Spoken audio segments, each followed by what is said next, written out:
Ako ang bunso sa aming tatlong magkakapatid. Nakatira kami sa maliit na nayon sa Louisiana. Karamihan doon mga Katoliko. Tinuruan kaming mga Katoliko na kabisuduhin ang mga panalangin at paulit-ulit iyon na dasalin. At napakadaling gawin noon kasi di mo na kailangan mag-isip. Ang totoo, bata pa lang kami, pinakabisado na sa amin yun eh. Kaya yun lang yung alam kong ipanalangin. Nung malapit na akong graduate sa college, plano kong mag-aaral sa law school. Pero pakiramdam ko parang may kulang. Noong mga panahong yun, gustong gusto kong mapalapit sa Diyos. Pero di ko alam kung paano. Nakilala ko si Sharon noong 1986 at nagpakasal kami noong sumunod na taon. Dahil nakipagdiborsyo noon si Sharon, di pumayag ang pari na maikasal kami sa simbahan. Nung una, okay lang yun sa akin, pero nung bandang huli, napapaisip na ako. Kaya tinanong ko sila kung ano yung dapat naming gawin para maikasal kami. Sinabi nila na kailangan ni Sharon na kumuha ng training sa simbahan. Nang sabihin niya sa akin yun, sabi ko, okay, kukuha ako ng training. Pero ni minsan, di man lang namin ginamit ang Biblia. Nakakadismaya talaga. Nung mga panahong iyon, may isang masipag na sister na nagtuturo ng Biblia sa akin at talagang ginagamit namin ang Biblia. Habang nag-aaral ako ng Biblia, nakita ko na tama ang mga paliwanag nila mula sa kasulatan. At alam ko na yung mga natutunan ko, hindi ko yun basta pwedeng baliwalain. Kaya lumapit siya sa akin. Sabi niya may sasabihin siya sa akin. Matagal na akong nakikipag-aral ng Biblia sa mga saksi ni Jehovah at naniniwala ako na ito talaga ang tunay na relihiyon. Ayaw ko nang maging Katoliko at ayaw ko na rin pumunta sa simbahan at hindi na ako makikibahagi sa gawain ninyo. Napakilos ako ng Henesis 6:6 na sabihin kay Mike na nag-aaral ako ng Biblia. Natutunan ko na mahalaga kay Jehovah ang mga ginagawa natin. Pwede natin siyang masaktan at ayokong mangyari yon. Ayokong mapalungkot si Jehovah kasi alam kong mahal na mahal niya tayo. Napakahirap ng kalagayan namin nung mga taong yon kasi ayaw na ayaw ko siyang mag-aral ng Biblia. Desidido siya at talagang ginawa niya ang lahat para huminto ako. Sabi ko, hihiwalayan ko siya. Iniisip ko kasi magbabago ang isip niya kapag tinakot ko siyang magdiborsyo. Tinakot niya ako at talagang nag-impake at umalis. Pero sa totoo lang, napansin ko, naging mas mabuting asawa at ina si Sharon. Sinabi ng nagtuturo sa akin.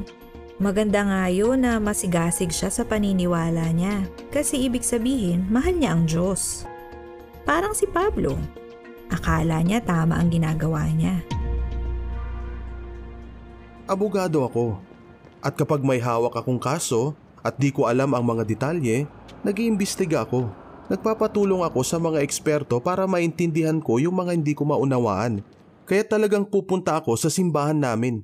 Pupunta ako doon at tatanungin ko yung mga pari namin kasi alam ko na matutulungan nila ako. Kasi para sa akin sila ang eksperto doon. Kaya nakipag-appointment ako sa isang pari na may napakataas na posisyon. Sinabi ko sa kanya na tulungan niya ako kasi yung asawa ko nakikipag-aral sa mga saksi ni Jehovah.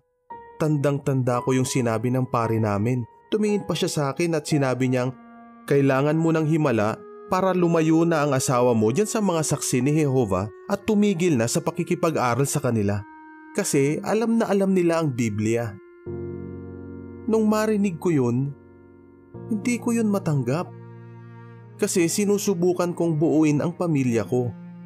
Ang sabi ko, mahal, ang Biblia, aklat ng Diyos. Pero wala kang alam. Subukan mo kayang pag-aralan yon. Di ba ganyan ang lagi mong ginagawa? Lalo na kung may hawak kang kaso? Sabi ko sa kanya, sige, sasama ko sa'yo sa linggo, pero sa linggo lang ha, at kalahating oras lang ako doon tapos aalis na ako ha. Mga 1 taon din akong dumalo para matuto para mapatunayan ko sa kanya na mali ang itinuturo ng mga saksi ni Jehovah.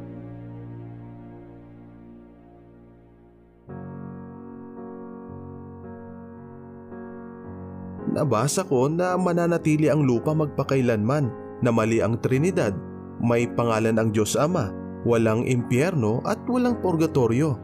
Ang ganda ng mga turong yun at talagang nakumbinsi ako. Noong Oktubre 1996, sinulatan ko yung pare na nagsabi sa akin na kailangan ko ng himala para lumayo ang asawa ko sa mga saksi ni Jehova at sinabi ko na titiwalag na ako bilang Katoliko. Malaking tulong sa pagbabago ko yung mga kaibigan ko sa kongregasyon.